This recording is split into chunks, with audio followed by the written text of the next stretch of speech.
Hello, welcome back to the video. Module 2, Unit 1, Class 1, Kannur University, Ability Enhancement Course, Enriching English, Enhancing English എന്നീ രണ്ട് ടെക്സ്റ്റുകളുടെയും common ആയിട്ടുള്ള ഒരു യൂണിറ്റാണ് unit 1 of module 2. യൂണിറ്റിൻ്റെ പേരാണ് close reading. Module 2ൻ്റെ പേര് reading എന്നാണ്. അപ്പോൾ ഈ മൊഡ്യൂൾ റീഡിങ്ങുമായി ബന്ധപ്പെട്ട റീഡിംഗ് സ്കില്ലുമായി ബന്ധപ്പെട്ട കാര്യങ്ങളാണ് നമ്മൾ പഠിക്കുന്നത്. നമ്മുടെ വരുന്ന എക്സാമിനേഷന് നമ്മുടെ എൻഡ് സെമസ്റ്റർ എക്സാമിനേഷൻസിന് ഡീറ്റെയിൽഡ് റൈറ്റിങ്ങിൽ സെക്ഷൻ ബി അതുപോലെ തന്നെ സെക്ഷൻ സി ക്വസ്റ്റ്യൻസിൽ വളരെയധികം ചോദിക്കുന്ന ചോദ്യങ്ങൾ, പ്രത്യേകിച്ച് എഴുതാൻ വേണ്ടി ഡീറ്റെയിൽ റൈറ്റിങ്ങിന് വേണ്ടി ചോദിക്കുന്ന ചോദ്യങ്ങൾ മൊഡ്യൂൾ ഈ പറയുന്ന സെക്കൻഡ് മൊഡ്യൂൾ അതുപോലെ തന്നെ നെക്സ്റ്റ് തേർഡ് മൊഡ്യൂളിലും കൂടിയുണ്ട്. വളരെ പ്രധാനപ്പെട്ട ഒരു മൊഡ്യൂൾ തന്നെയാണ് ഈ സെക്കൻഡ് മൊഡ്യൂൾ. നമുക്ക് ഒന്നാമത്തെ യൂണിറ്റിലേക്ക് പെട്ടെന്ന് കിടക്കാം. ക്ലോസ് റീഡിംഗ് എന്നുള്ളതാണ് ഈ യൂണിറ്റിൻ്റെ പേര്. ഇപ്പോൾ എന്താണ് ക്ലോസ് റീഡിംഗ്? റീഡിംഗ് എന്ന് പറഞ്ഞാൽ നമുക്കറിയാം, it's just like any other skill, അല്ലെ? ഏതൊരു സ്കിൽ, മനുഷ്യൻ്റെ കഴിവുകൾ, മറ്റു കഴിവുകൾ പോലെ തന്നെ ഒരു കഴിവാണ് ഈ വായിക്കാനുള്ള കഴിവെന്ന് പറയുന്നത്, റീഡിംഗ് സ്കിൽ എന്ന് പറയുന്നത്. അപ്പോൾ പലർക്കും ആ സ്കില്ല് വേരിയിങ് ഡിഗ്രീസിലായിരിക്കും. ഞാൻ പല വീഡിയോസിൻ്റെ എൻഡിൽ പറയാറുണ്ട്, റീഡിംഗ് ഇല്ലാത്തവർക്ക്, റീഡിംഗ് ചെയ്യാൻ പറ്റാത്തവർക്ക് വീഡിയോസ് അയച്ചു കൊടുക്കുക എന്നൊക്കെ. അപ്പോൾ റീഡിംഗ് സ്കില്ലെന്ന് പറയുന്നത് നമ്മൾ ഡെവലപ്പ് ചെയ്യേണ്ട ഒരു സ്കില്ലാണ്. ചിലർക്ക് തീർച്ചയായും ചില കാരണങ്ങൾ കൊണ്ട് റീഡിംഗ് സ്കിൽ ഡെവലപ്പ് ചെയ്യാൻ, ഇവോൾവ് ചെയ്യാൻ പറ്റാത്തവരുണ്ടാവാം. അവരെയാണ് ഞാൻ ഉദ്ദേശിക്കുന്നത്, മനഃപൂർവ്വമായി റീഡിംഗ് ചെയ്യാത്തവരെയല്ല. ഇനി അങ്ങനെയുള്ളവരും ഉണ്ട്. പക്ഷെ നമ്മളുടെ ഒരു പ്രശ്നം എന്താണെന്ന് വെച്ചാൽ, നമ്മൾ പലപ്പോഴും എല്ലാവരെയും ഒരേ ഒരു കാറ്റഗറിയിൽ ഉൾപ്പെടുത്തും. എല്ലാം മനഃപൂർവ്വമാണെന്ന് പറയും, അല്ലെങ്കിൽ കഴിവില്ല എന്ന് പറയും. അങ്ങനെ ആവണമെന്നില്ല.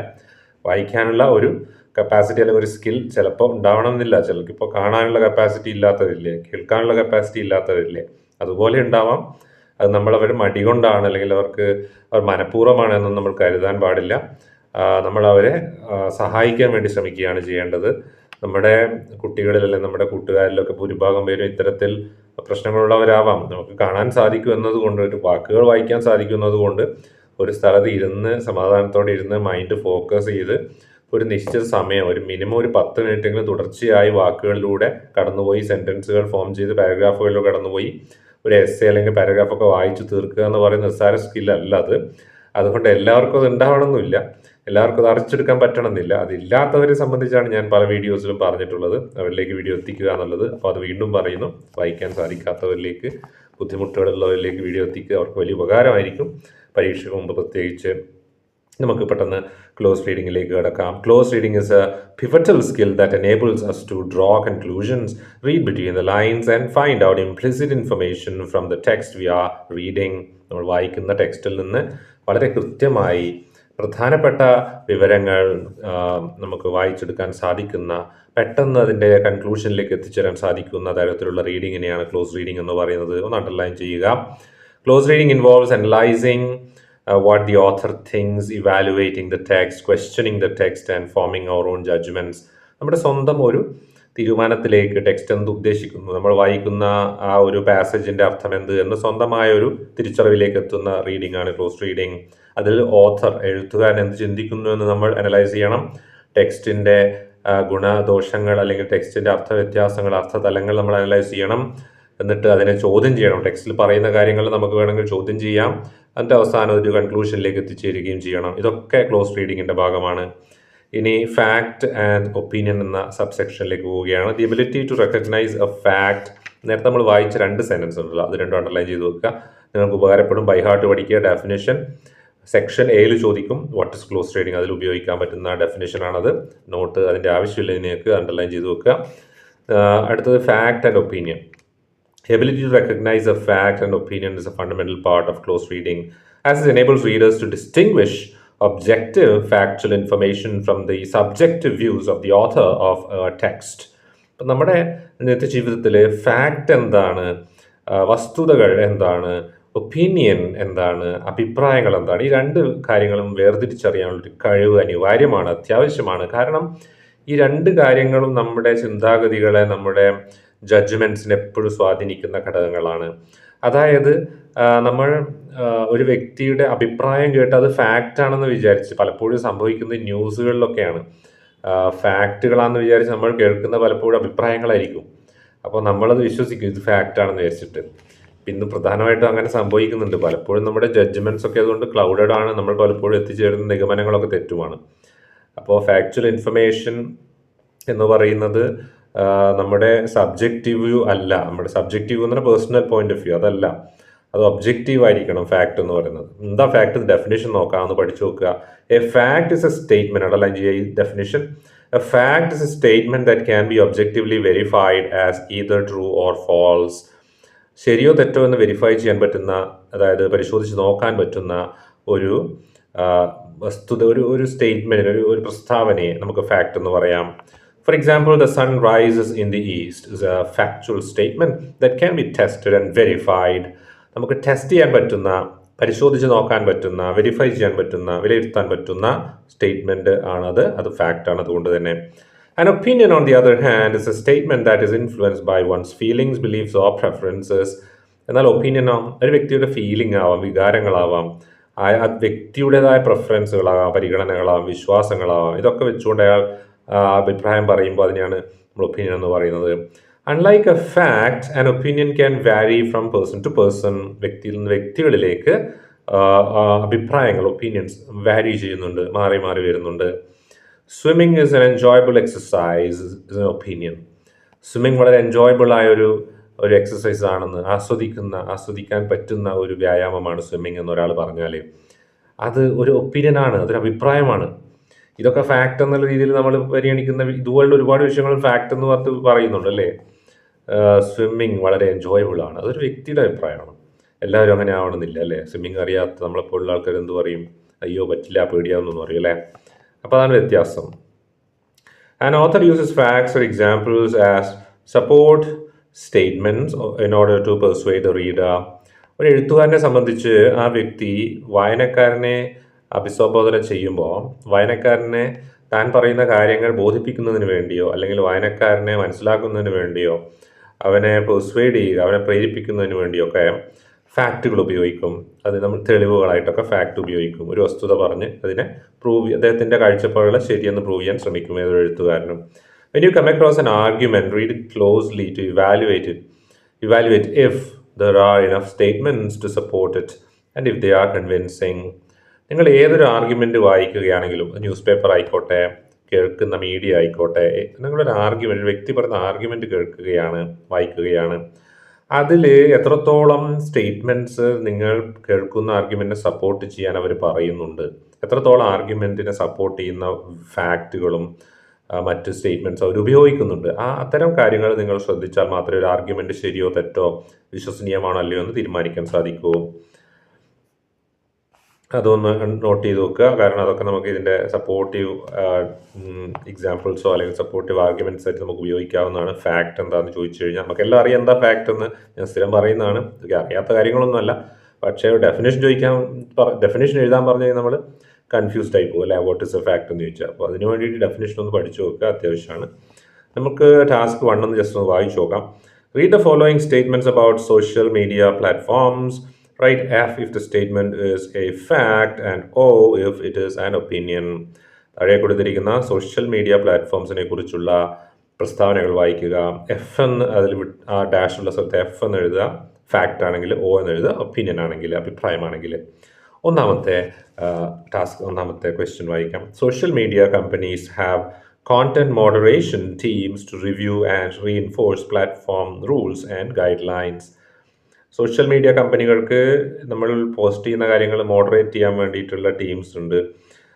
അതായത് അവർ മോഡറേറ്റ് ചെയ്യാന്ന് പറഞ്ഞാൽ ജസ്റ്റ് ഒന്ന് അതിനെ ഒന്ന് നോക്കുക, നിരീക്ഷിക്കുക, എന്നിട്ട് വേണ്ട മാറ്റങ്ങൾ വരുത്തുക, അത് റിവ്യൂ ചെയ്യുക. ഉള്ളടക്കത്തെ നമ്മൾ പോസ്റ്റ് ചെയ്യുന്ന കാര്യങ്ങൾ റിവ്യൂ ചെയ്ത് പ്ലാറ്റ്ഫോമിൻ്റെ റൂൾസിനെതിരാണെങ്കിൽ റിമൂവ് ചെയ്യുന്ന ഒരു ടീമുണ്ട് എന്ന് പറയുന്നു. ഇത് ഫാക്റ്റ് ആണോ ഒപ്പീനിയൻ ആണോ? ഇതൊരു ഫാക്റ്റ് ആണ് അല്ലേ. ട്വിറ്റർ, അതുപോലെ ഫേസ്ബുക്ക്, ഇൻസ്റ്റാഗ്രാം, ഇതിനൊക്കെ ഇത്തരത്തിലുള്ള ടീംസ് ഉണ്ട്. നമ്മൾ റിപ്പോർട്ട് ചെയ്യുന്നില്ലേ, ഇപ്പോൾ യൂട്യൂബിന് വരെ ഉണ്ട് അല്ല, യൂട്യൂബിന് അത്തരത്തിലുള്ള ആൾക്കാരുണ്ട്. അപ്പോൾ നമ്മളിപ്പോൾ ഒരു വീഡിയോ അത് അപ്രോപ്രിയേറ്റ് അല്ലെങ്കിൽ നമ്മൾ അതിനെ റിപ്പോർട്ട് ചെയ്ത് കഴിഞ്ഞാൽ അവരത് വിശകലനം ചെയ്ത് നോക്കും, അവരുടെ പ്ലാറ്റ്ഫോമിൻ്റെ നിയമങ്ങൾക്കും മറ്റും അനുസൃതമാണോ എന്ന്. അങ്ങനെ അനുസൃതമല്ലെങ്കിൽ അവർ റിമൂവ് ചെയ്യും, അല്ലെങ്കിൽ റിമൂവ് ചെയ്യാൻ വേണ്ടി ഈ കോണ്ടന്റ് ക്രിയേറ്ററോട്, കോണ്ടന്റ് ഡെവലപ്പറോട് ആവശ്യപ്പെടും. അപ്പം നമ്മൾ റിമൂവ് ചെയ്യണം. ഇത്തരത്തിലാണ് ഇവ പ്രവർത്തിക്കുക. അപ്പോൾ അത് ഫാക്റ്റാണ്. Some social media companies have introduced content warning features to address the spread of false information. Content warning എന്ന് പറഞ്ഞൊരു ഫീച്ചർ ചില സോഷ്യൽ മീഡിയ പ്ലാറ്റ്ഫോംസിലുണ്ട്. ശരിയാണ്. അത് ഇപ്പോൾ ഇൻസ്റ്റഗ്രാമിലൊക്കെ ഉണ്ട്. അത് ഫോൾസ് ആണോ ഫേക്ക് ആണോ എന്നൊക്കെ അതിൻ്റെ കൂടെ തന്നെ കാണിക്കും. അതും ഫാക്റ്റാണ്. These companies must take more aggressive measures to fight the spread of misinformation. ഈ കമ്പനികൾ തീർച്ചയായിട്ടും കൂടുതൽ തീവ്രമായ സ്റ്റെപ്പുകൾ എടുക്കണം, നടപടികൾ എടുക്കണം, മിസ്ഇൻഫർമേഷൻ, തെറ്റായ വിവരങ്ങൾ പരത്തുന്നതിനെതിരായിട്ട് എന്ന് പറയുകയാണ്. അതൊരു അഭിപ്രായമാണ്, വ്യക്തികളുടെ അഭിപ്രായമാണ്. However, it can be argued that the increased moderation of content on social media restricts the freedom of speech and may lead to censorship. എന്നാലൊരു വാസ്തവമാണ്, അല്ലെങ്കിൽ ഇങ്ങനെ ആർഗ്യൂ ചെയ്യാമെന്ന് പറയുകയാണ്, ഇങ്ങനെ വാദിക്കാം. എന്ത് വാദിക്കാം? മോഡറേഷൻ കൂടുതൽ വർദ്ധിപ്പിക്കുമ്പോൾ, നമ്മൾ ആദ്യം പറഞ്ഞ കാര്യമുണ്ടല്ലോ, മോഡറേഷൻ, ഉള്ളടക്കത്തെ അല്ലെങ്കിൽ നമ്മൾ പോസ്റ്റ് ചെയ്യുന്ന കാര്യം നിയന്ത്രിക്കുക, അല്ലെങ്കിൽ റിവ്യൂ ചെയ്ത് നമ്മുടെ ചില പ്ലാറ്റ്ഫോമിൻ്റെ നിയമങ്ങൾക്കെതിരാണെങ്കിൽ റിമൂവ് ചെയ്യുക, അത്തരം കാര്യങ്ങൾ കൂടിക്കഴിഞ്ഞാൽ അത് ഫ്രീഡം ഓഫ് സ്പീച്ചിനെ തടയും എന്ന് പറയുകയാണ്. അത് ഒപ്പീനിയനാണ്, ഫാക്റ്റ് അല്ല, അതൊരു ഒപ്പീനിയനാണ്. കാരണം ഇവിടെ തന്നെ പറയുന്നത് ആർഗ്യൂ ചെയ്യാമെന്ന് പറയുന്നത്. So it's an opinion. Social media algorithms play a significant role in determining what the users see on their feeds, influencing the information they are expose to. അതൊരു ഫാക്റ്റാണ്. സോഷ്യൽ മീഡിയ ആൽഗോരിതംസ് ആണ് നമ്മൾ എന്ത് കാണണമെന്ന് തീരുമാനിക്കുന്നത്. ഒരു ഉദാഹരണം യൂട്യൂബ് തന്നെയാണ്. നമ്മളിപ്പോൾ ഒരു എഡ്യൂക്കേഷണൽ വീഡിയോസ് കണ്ടുകൊണ്ടിരുന്നത്, പിന്നെ എഡ്യൂക്കേഷണൽ വീഡിയോസ് തന്നെയാണ് വന്നുകൊണ്ടിരിക്കുക. നമ്മൾ സിനിമ സംബന്ധമായ വീഡിയോസ് കണ്ട സിനിമകൾ തന്നെയാണ് വന്നുകൊണ്ടിരിക്കുക. So it is something like that. ചില പാട്ടുകളൊക്കെ ഇങ്ങനെ റിപ്പീറ്റ് ചെയ്ത് വരുന്നതാണ് അല്ലേ. നമ്മുടെ ഡബ്സിയുടെ പാട്ടുകളൊക്കെ ഇപ്പോൾ ഇടയ്ക്ക് ഞാനിങ്ങനെ കാണുന്നത് റിപ്പീറ്റ് ചെയ്ത് വരുന്നത് കാണാം. ചിലപ്പോൾ മടുക്കും, നമ്മൾ കേട്ട് കേട്ട് മടുക്കും. ചില പാട്ടുകളുടെ ട്യൂണുകൾ നമ്മുടെ മനസ്സിൻ്റെയും നമ്മുടെ ജീവിതത്തിൻ്റെയും ഭാഗമായിട്ട് ഉറക്കത്തിൽ വരെ ഇങ്ങനെ ഇങ്ങനെ കേട്ടുകൊണ്ടേയിരിക്കും അല്ലേ. ഉദാഹരണത്തിന് ആ ടെക്സ്റ്റ് ബുക്കിലുള്ള പാട്ടൊക്കെ ഇല്ലേ, മണ്ണേ നമ്പി മരമിരിപ്പോ, ഇത് കേട്ട് കേട്ട് കേട്ട് കേട്ട് കുറേ കഴിയുമ്പോൾ തലയ്ക്കൊരു ഇതുപോലെയാവും. ഏത് വീഡിയോയിലും ഇത് ബാക്ക്ഗ്രൗണ്ട് സ്കോറായിട്ട് കൊടുത്തിട്ട് കാണാം കുറച്ച് കഴിയുമ്പോൾ. ഇത് എന്തിനാന്ന് മനസ്സിലാവില്ല. അപ്പോൾ റിപ്പീറ്റ് ചെയ്ത് വന്നുകൊണ്ടിരിക്കുമ്പോൾ ലാസ്റ്റ് ഇത് ഓഫാക്കി വെച്ചാൽ നമ്മുടെ മനസ്സിൽ കുറേ സമയത്തേക്ക് നമ്മുടെ തലയ്ക്കുള്ളിൽ ഇതാണ്, മണ്ണേ നമ്പി മരമിരിപ്പോ. ഇതിങ്ങനെ നമുക്ക് ഭ്രാന്ത് പിടിക്കും ഇത് കുറേ കേട്ട് കഴിഞ്ഞാൽ. അപ്പോൾ ഇതാണ് നമ്മുടെ ആൽഗോരിതംസ് എന്ന് പറയുന്നത്.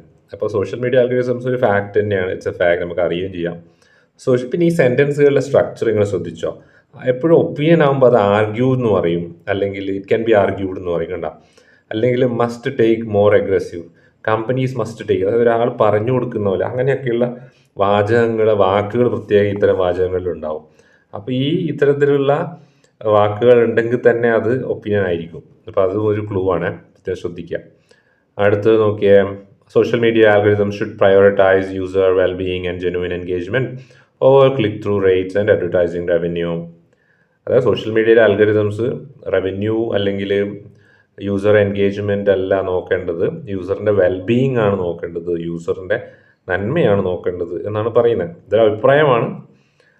ഷുഡ് എന്ന് പറയുമ്പോൾ നിർബന്ധമായിട്ട് അങ്ങനെ ചെയ്യണം, അതായത് ഒരാളിങ്ങനെ പറയുകയാണ്, അഭിപ്രായം പറയുകയാണ്. പക്ഷേ തീർച്ചയായിട്ടും ഇതൊരു മാർക്കറ്റ് പ്ലാറ്റ്ഫോം കൂടിയാണ്. മാർക്കറ്റാണ് ഇത്തരം പ്ലാറ്റ്ഫോമുകൾ എങ്ങനെ പ്രവർത്തിക്കണം തീരുമാനിക്കുന്നത്. These are market driven platforms, so to speak. നമ്മളിന്ന് അനുഭവിക്കുന്ന എല്ലാ സൗകര്യങ്ങളും മാർക്കറ്റ് ഡ്രിവൺ ആണ്, to be frank, to some degree അല്ലേ.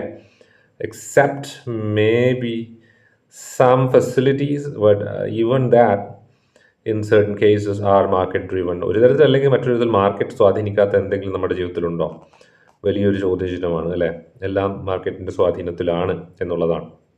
നമ്മൾ ഉപയോഗിക്കുന്ന ഉപഭോഗ വസ്തുക്കളെ കുറിച്ചാണ് പറഞ്ഞത്. അത്തരത്തിലുള്ള ഉപഭോഗ വസ്തുക്കളൊക്കെ തന്നെ മാർക്കറ്റ് പറയുന്ന പോലെയാണ് നമ്മൾ ഉപയോഗിക്കുന്നത്. മാർക്കറ്റിൽ കാണുന്നു, മാർക്കറ്റ് പറയുന്നു, മാർക്കറ്റ് ഇൻഫ്ലുവൻസ് ചെയ്യുന്നു എല്ലാം. അപ്പോൾ ഈ സോഷ്യൽ മീഡിയ ഇൻഫ്ലുവൻസ് ചെയ്യുന്നുണ്ട്. അപ്പോൾ അതൊരു അഭിപ്രായമാണ്. മാർക്കറ്റിനെ നോക്കരുത്, യൂസറിൻ്റെ വെൽബീയിങ് നോക്കണം എന്നൊക്കെയുള്ള അഭിപ്രായമാണ്. Social media platforms governments and informed users must together fight the spread of incorrect information, hate speech and online harassment. ഇതൊരു ഫാക്റ്റ് അല്ല, ഇതൊരു ഒപ്പീനിയൻ ആണ്. എവിടെയും മസ്റ്റ് എന്ന് പറഞ്ഞിട്ടുണ്ട്. അപ്പോൾ ഒരാൾ പറയുന്നതാണ്, അപ്പോൾ ഒരു ഒപ്പീനിയൻ ആയിട്ട് നമുക്ക് അതിനെ കാണാം. അപ്പോൾ അവിടെ എന്ന് എഴുതുക. അപ്പോൾ ഇത്രയും കാര്യങ്ങൾ ക്ലിയർ ആയല്ലോ. അപ്പോൾ ടാസ്ക് 1 ഉത്തരങ്ങൾ ഒരിക്കൽ കൂടി റീവൈൻഡ് അടിച്ച് കണ്ട് അതിൻ്റെ ഉത്തരങ്ങൾ ഒന്ന് നോട്ട് ചെയ്ത് വെക്കുക. ഇത് നിങ്ങൾക്ക് പരീക്ഷയ്ക്ക് ചോദിക്കാനൊരു സാധ്യതയുണ്ട്. ഇങ്ങനെയുള്ള ചോദ്യം തന്നിട്ട് ഇത് ഫാക്റ്റ് ആണോ അല്ലയോ എന്നുള്ള രീതിയിലുള്ള ഒരു ചോദ്യം വരാനുള്ള സാധ്യതയും ഷോർട്ട് ക്വസ്റ്റ്യൻസിൽ കാണാം. പിന്നെ ടാസ്ക് 2ലേക്ക് പെട്ടെന്ന് കിടക്കാം. In the given passage the author argues about the positive impact of having zoos. Zoo എന്ന് പറഞ്ഞാൽ മൃഗശാലകൾ ഉണ്ടാവേണ്ടതിൻ്റെ വളരെ പോസിറ്റീവായ ആവശ്യകതയെക്കുറിച്ച് എഴുത്തുകാരൻ പറയുന്നു. Read the passage and write 3 facts the author uses to support the argument. 3 ഫാക്റ്റുകൾ പറയണം. ഈ പാരഗ്രാഫിലുള്ള 3 ഫാക്റ്റുകൾ തൻ്റെ ആർഗ്യുമെൻറ്റിനെ, തൻ്റെ വാദഗതിയെ എഴുത്തുകാരൻ സപ്പോർട്ട് ചെയ്യാൻ ഉപയോഗിക്കുന്ന 3 ഫാക്റ്റുകൾ, വസ്തുതകൾ ഇതിനകത്തുണ്ട്. സെൻറ്റൻസ് വായിച്ചതിൽ വസ്തുതകൾ ഏതാണ് നിങ്ങൾ കണ്ടുപിടിക്കണം. 3 കണ്ടുപിടിക്കുമല്ലോ നിങ്ങൾ, അല്ലേ? ജസ്റ്റ് ഒന്ന് നോക്കാം, ജസ്റ്റ് ഒന്ന് വായിക്കാം, നിങ്ങൾ ശ്രദ്ധിക്കാം. Although animal welfare concerns are valid, good zoos ensure the welfare of their animals by providing rich environments, employing ethical care practices, supporting vital research to improve animal conditions, and spreading awareness about them. Zoos make a unique platform for people to connect with a wide range of animal species. In addition, they provide opportunities to learn about the threats facing various species and importance of wildlife conservation. For example, many zoos are actively engaged in the conservation of species through breeding programs. These programs contribute significantly to the survival of endangered species and therefore support the reintroduction of these animals into their natural habitats. Thanks to this, some well-managed zoos have been able to successfully conserve species such as black-footed ferret and California condor. Therefore, zoos must continue to exist. Zoos must continue to exist എന്ന് പറയുന്ന ഒരു ഒപ്പീനിയനാണ്. എന്നാൽ അതിനെ support ചെയ്യുന്ന കുറച്ച് ഫാക്റ്റുകൾ നമ്മൾ കണ്ടു അതിനിടയിൽ. ഏതൊക്കെയാണ് അത് നോക്കാം നമുക്ക് ഒന്നും കൂടി. Although animal welfare concerns are valid, good zoos ensure the welfare of the animals by providing rich environments, employing ethical care practices, supporting vital research to improve animal condition. നല്ല സൂ എങ്ങനെ പ്രവർത്തിക്കുന്നു അവിടെ പറയുകയാണല്ലോ. അപ്പോൾ അത് നമുക്ക് ഒരു ഒപ്പീനിയൻ ആയിട്ട് കാണാം. Zoos make a unique platform for people to connect with a wide range of animal species. അത് സൂ എന്ത് ചെയ്യുന്നു എന്നുള്ളതാണ്, അതൊരു ഫാക്റ്റാണ്. കാരണം സൂ എന്ന് പറഞ്ഞാൽ തന്നെ ആനിമൽസിനെ കാണാനുള്ള സ്ഥലമാണ്. മനുഷ്യർ ആനിമൽസും ഇടകലർന്നൊരു അല്ലെങ്കിൽ മിങ്കിൾ ചെയ്യുന്ന, അല്ലെങ്കിൽ മനുഷ്യർ ആനിമൽസിനെ കൂടുതൽ മനസ്സിലാക്കുന്ന ഒരു സ്ഥലമാണല്ലോ സൂ. പല ആനിമൽസ് നമ്മൾ ആദ്യമായിട്ട് കാണുന്നത് പോലും സൂവിലാണ്. ഇനി പിന്നെ നമ്മുടെ കണ്ണാടിയുടെ മുമ്പിൽ നമ്മൾ കാണും ഒരു ആനിമലിനെ, നമ്മളെ തന്നെ, അല്ലേ? പിന്നെ ബാക്കിയുള്ള ആനിമൽസിനൊക്കെ സൂവിലാണ് നമ്മൾ കാണുന്നത് ആദ്യമായിട്ട്. പിന്നെ ഇത് കൂടാതെ ഒന്നാമത്തെ ഫാക്റ്റ്, അപ്പോൾ സൂസ് മേക്ക് യുണീക്ക് പ്ലാറ്റ്ഫോം. ഇനി അടുത്തത്, they provide opportunities to learn about the threats from facing various species and importance of wildlife conservation. രണ്ടാമത്തെ ഫാക്റ്റ്. മൂന്നാമത്തെ ഫാക്റ്റ് എന്ന് പറയുന്നത് many zoos are actively engaged in the conservation of species through breeding programs. അതൊരു ഫാക്റ്റാണ്. നാലാമത്തെ fact, some well-managed zoos have been able to successfully conserve species such as black-footed ferret and California condor. ജീവികളുടെ പേര് ഉൾപ്പെടെ കൊടുത്തിരിക്കുന്നു. ചില സൂസ് അവയെ സംരക്ഷിച്ചിട്ടുണ്ട് എന്ന് പറയുന്നുണ്ട്. അപ്പം 4 ഫാക്റ്റുകൾ നമുക്ക് കാണാൻ പറ്റും. 3 എഴുതിയാൽ മതി. Next, strategies of close reading. Close റീഡിങ്ങിന് ആവശ്യമായ സ്കിൽസ് എന്താണ്, സ്ട്രാറ്റജീസ് എന്താണ്, അല്ലെങ്കിൽ പ്രത്യേക ടിപ്സ് എന്താണ്? Close reading is a critical analysis. Close reading is a critical analysis technique that involves examining a text with careful attention to detail. വളരെ കൃത്യമായ ശ്രദ്ധാപൂർവമായിട്ടുള്ള attention കൊടുക്കണം ഡീറ്റെയിൽസിന്. അതാണ് ക്ലോസ് റീഡിംഗ് എന്ന് പറയുന്നത്. അപ്പോൾ ക്ലോസ് റീഡിംഗ് അണ്ടർലൈൻ ചെയ്യുക definition. Close reading is a critical analysis technique. നിരൂപണാത്മകമായി, വിമർശനാത്മകമായി നമ്മൾ അനലൈസ് ചെയ്യേണ്ട, പഠിക്കേണ്ട ഒരു അല്ലെങ്കിൽ പഠിക്കുന്ന ഒരു പ്രോസസ്സാണ്, ഒരു ടെക്സ്റ്റിനെ പഠിക്കുന്ന പ്രോസസ്സാണ് ക്ലോസ് റീഡിങ്. അതിൽ ഉൾപ്പെടുന്ന കാര്യങ്ങൾ എന്തൊക്കെയാണ്? Examining a text. ഒരു ടെക്സ്റ്റ് എന്ന് പറയുന്ന ഒരു ബുക്ക് എന്നുള്ള അർത്ഥത്തിൽ മാത്രമല്ല, ഒരു പാസേജ് ആവാം, എഴുതപ്പെട്ട എന്തും ആവാം. വിത്ത് കെയർഫുൾ അറ്റൻഷൻ ടു ഡീറ്റെയിൽ. കൃത്യമായി വളരെ അടുത്ത് അതിനെ അറിയുക എന്നുള്ള അർത്ഥത്തിലാണ് ഇവിടെ ഉദ്ദേശിക്കുന്നത്. ഡീറ്റെയിൽ എന്ന് പറയുന്നത് ഓരോ സൂക്ഷ്മമായ കാര്യങ്ങളും മനസ്സിലാക്കുക തന്നിരിക്കുന്ന പാസേജിനെ കുറിച്ച്. This strategy focuses on understanding the nuances of language, structure and meaning to uncover deeper insights. ഭാഷയുടെ വ്യത്യസ്ത അർത്ഥതലങ്ങൾ, ന്യൂവാൻസസ് അർത്ഥതലങ്ങൾ, സ്ട്രക്ചർ ഘടന, പിന്നെ മീനിങ് ആഴത്തിലുള്ള അർത്ഥം മനസ്സിലാക്കാൻ വേണ്ടി ഭാഷയുടെ മീനിങ്, ഇത്രയും കാര്യങ്ങൾ നമ്മൾ ഫോക്കസ് ചെയ്യണം. By scrutinizing word choice, syntax and literary devices, close reading enhances comprehension and interpretation of complex text. തീർച്ചയായിട്ടും ഒരു ടെക്സ്റ്റിനെ മനസ്സിലാക്കാൻ കൂടുതൽ നന്നായി നമ്മളെ സഹായിക്കുന്നുണ്ട്. അതുപോലെ തന്നെ പ്രത്യേകം ശ്രദ്ധിക്കേണ്ട കാര്യമാണ്, നമ്മൾ അനലൈസ് ചെയ്യേണ്ട കാര്യം, ഒരു ടെക്സ്റ്റ് വായിക്കുമ്പോൾ, ഒരു പാസേജ് വായിക്കുമ്പോൾ അനലൈസ് ചെയ്യേണ്ട കാര്യങ്ങളാണ് വേർഡ് ചോയ്സ്. ഒന്ന്, അതായത് വാക്കുകൾ എങ്ങനെ തിരഞ്ഞെടുക്കപ്പെടുന്നു എന്നുള്ളത്, ഏതൊക്കെ വാക്കുകൾ ഉപയോഗിച്ചിരിക്കുന്നു, ഏതൊക്കെ വാക്കുകൾ ഉപയോഗിക്കുന്നില്ല, ഇതൊക്കെ ഒരു ടെക്സ്റ്റിൻ്റെ എഴുത്തിനെ സംബന്ധിച്ച് വളരെ പ്രധാനപ്പെട്ട കാര്യങ്ങളാണ്. ആ ടെക്സ്റ്റിൻ്റെ പൊളിറ്റിക്സ് വളരെ പ്രധാനമായി നമുക്ക് മനസ്സിലാക്കി തരുന്ന കാര്യങ്ങളാണ്. സിൻടാക്സ്, അതായത് സെൻറ്റൻസിൻ്റെ സ്ട്രക്ചർ, ഗ്രാമർ, ലിറ്റററി ഡിവൈസസ്, അതായത് ഏതെങ്കിലും തരത്തിലുള്ള എന്താ പറയുക സങ്കേതങ്ങൾ, സാഹിത്യ സങ്കേതങ്ങൾ എന്ന് പറയാം, സ്ട്രീം ഓഫ് കോൺഷ്യസ്നസ്, അല്ലെങ്കിൽ ഈ പറഞ്ഞ പോലെ ഏതെങ്കിലും മെറ്റഫേഴ്സ്, അങ്ങനെയൊക്കെയുള്ള കാര്യങ്ങൾ, കവിതകളൊക്കെയാണ്, അലങ്കാരങ്ങൾ, ഒക്കെ ഉപമകളൊക്കെയുള്ള അങ്ങനെയൊക്കെയുള്ള കാര്യങ്ങൾ, ഫ്ലാഷ് ബാക്സ്, ഇതൊക്കെ സാഹിത്യത്തിൽ ഉപയോഗിക്കുന്ന സങ്കേതങ്ങളാണ്. There are various strategies that a reader can adopt to read a text closely. അപ്പോൾ ഒരു ടെക്സ്റ്റിനെ ക്ലോസ് ആയി വായിക്കാൻ, അതിൻ്റെ ഡീറ്റെയിൽസ് മനസ്സിലാക്കി വായിക്കുക എന്ന അർത്ഥം നമുക്ക് വേണമെങ്കിൽ കൊടുക്കാം, തർജ്ജമ ചെയ്താൽ മലയാള തർജ്ജമയിൽ. അതായത് ഒരു ടെക്സ്റ്റ്, ഇവിടെ ടെക്സ്റ്റ് എന്ന് ഉദ്ദേശിക്കുന്നത് തന്നെ നിങ്ങളൊരു പുസ്തകം എന്ന് കാണരുത്. അങ്ങനെ മാത്രമല്ല കാണേണ്ടത്, ഒരു എഴുതപ്പെട്ട ഒരു പാസേജ്, അത് ടെക്സ്റ്റ് ആവാം. പോസ്റ്റ് മോഡേണിസത്തിലേക്കൊക്കെ വരുമ്പോൾ സ്ട്രക്ചറലിസം, പോസ്റ്റ് സ്ട്രക്ചറലിസം ഒക്കെ നമ്മളോട് പറയുന്ന ടെക്സ്റ്റ് എന്ന് പറയുന്നത് നമ്മൾ മനുഷ്യൻ അനലൈസ് ചെയ്യുന്ന എല്ലാം ടെക്സ്റ്റ് തന്നെയാണ്. ആ അർത്ഥത്തിൽ നമുക്ക് എടുക്കാം. എന്നാൽ ഇവിടെ നമ്മൾ ബേസിക്കലി അത്രത്തോളം പോകുന്നില്ല. ഇവിടെ നമ്മൾ ജസ്റ്റ് ഇത്രേ ചിന്തിക്കുള്ളൂ. ഇപ്പോൾ BCom BBA സ്റ്റുഡൻസ് ഒക്കെ ഇത് കാണുമ്പോൾ നമ്മൾ എന്താ പറയുന്നത് ചിന്തിക്കും. അവർ അങ്ങനെയൊന്നും ചിന്തിക്കേണ്ട. ടെക്സ്റ്റ് എന്ന് പറയുന്നത് നമ്മുടെ ബുക്ക് മാത്രമല്ല, നമ്മുടെ മുമ്പിൽ ഇരിക്കുന്ന എഴുതപ്പെട്ട, പ്രിന്റ് ചെയ്തതോ എഴുതിയതോ ആയ എന്തെങ്കിലും ഒരു എഴുത്ത്, രചന, ഇത്രയും കരുതിയാൽ മതി. അപ്പോൾ ഇത് നമ്മുടെ ക്ലോസ് റീഡിങ് എന്നാൽ എന്താണെന്നുള്ളൊരു ചോദ്യം വന്നാൽ, അപ്പോൾ അതിനെ നമ്മൾ തുടക്കത്തിൽ പറഞ്ഞു, it's a pivotal skill that enables, pivotal എന്ന് പറഞ്ഞാൽ ഇമ്പോർട്ടൻ്റ് എന്നർത്ഥം, enables us to draw conclusions. നമ്മളൊരു കാര്യം വായിച്ച് അതിൻ്റെ കൺക്ലൂഷനിലേക്ക് എത്തിച്ചേരാൻ സഹായിക്കുന്ന ഒരു സ്കില്ലാണ് ക്ലോസ് റീഡിംഗ് എന്ന് മനസ്സിലാക്കി വെക്കുക. അതിൻ്റെ ഡെഫിനേഷൻ ഓർക്കുക. അതിൻ്റെ ഡെഫിനേഷൻ തുടരണം, ഇവിടെ തുടരുകയാണ്. It's A critical analysis technique. അപ്പോൾ അതിന് നിരൂപണാത്മകമായ ഒരു പാസേജിനെ വായിച്ച് അതിൻ്റെ അർത്ഥതലങ്ങളെ പൊളിച്ചെടുക്കാൻ, മനസ്സിലാക്കാൻ പറ്റുന്ന ഒരു ടെക്നീക്കാണ്. നമ്മൾ ഈ ക്യാബേജിൻ്റെ ഒക്കെ തോല് പൊളിക്കുന്ന പോലെ ഉള്ളിലേക്ക് അർത്ഥത്തെ തേടി പോകുന്ന ഒരു എഴുത്തിൻ്റെ, ഒരു ടെക്സ്റ്റിൻ്റെ ഉള്ളിലേക്ക്, വാക്കുകളുടെ ഉള്ളിലേക്ക്, വരികൾക്കിടയിലൂടെ വായിക്കുക. റീഡിങ് ബിറ്റ്വീൻ ദ ലൈൻസ് നമ്മൾ തുടക്കത്തിൽ പറഞ്ഞിരുന്നു. അപ്പോൾ റീഡ് ബിറ്റ്വീൻ ദ ലൈൻസ്, അതായത് വരികൾക്കിടയിലൂടെ വായിക്കുക എന്നർത്ഥം, റീഡ് ബിറ്റ്വീൻ ദ ലൈൻസ്. അപ്പോൾ അത്തരത്തിൽ വരികൾക്കിടയിലൂടെ വായിച്ചുകൊണ്ട് നമ്മുടെ അർത്ഥതലങ്ങൾ, ഒരു ടെക്സ്റ്റിൻ്റെ അർത്ഥതലങ്ങൾ മനസ്സിലാക്കിക്കൊണ്ട് അതിൻ്റെ ആഴത്തിലേക്ക്, ആ ടെക്സ്റ്റിൻ്റെ ആഴത്തിലേക്ക്, ആ രചനയുടെ ആഴത്തിലേക്ക് എത്തിച്ചേരുന്ന ഒരു പ്രോസസ്സാണ് ക്ലോസ് റീഡിങ്. ക്ലോസ് റീഡിങ്ങിന് വേണ്ട സ്ട്രാറ്റജീസ് എന്ന് പറയുന്നത് understanding the nuances of language structure and meaning to uncover deeper insights. ഭാഷയുടെ ഘടന, ഭാഷയുടെ ഉപയോഗം, വാക്കുകളുടെ ഉപയോഗം, ഇതൊക്കെയാണ് അവിടെ ശ്രദ്ധിക്കേണ്ടത്. അതുപോലെ തന്നെ ഇതിൽ ഉൾപ്പെടുന്ന സ്റ്റെപ്പുകൾ എന്തൊക്കെയാണ്? Examining a text with careful attention to detail.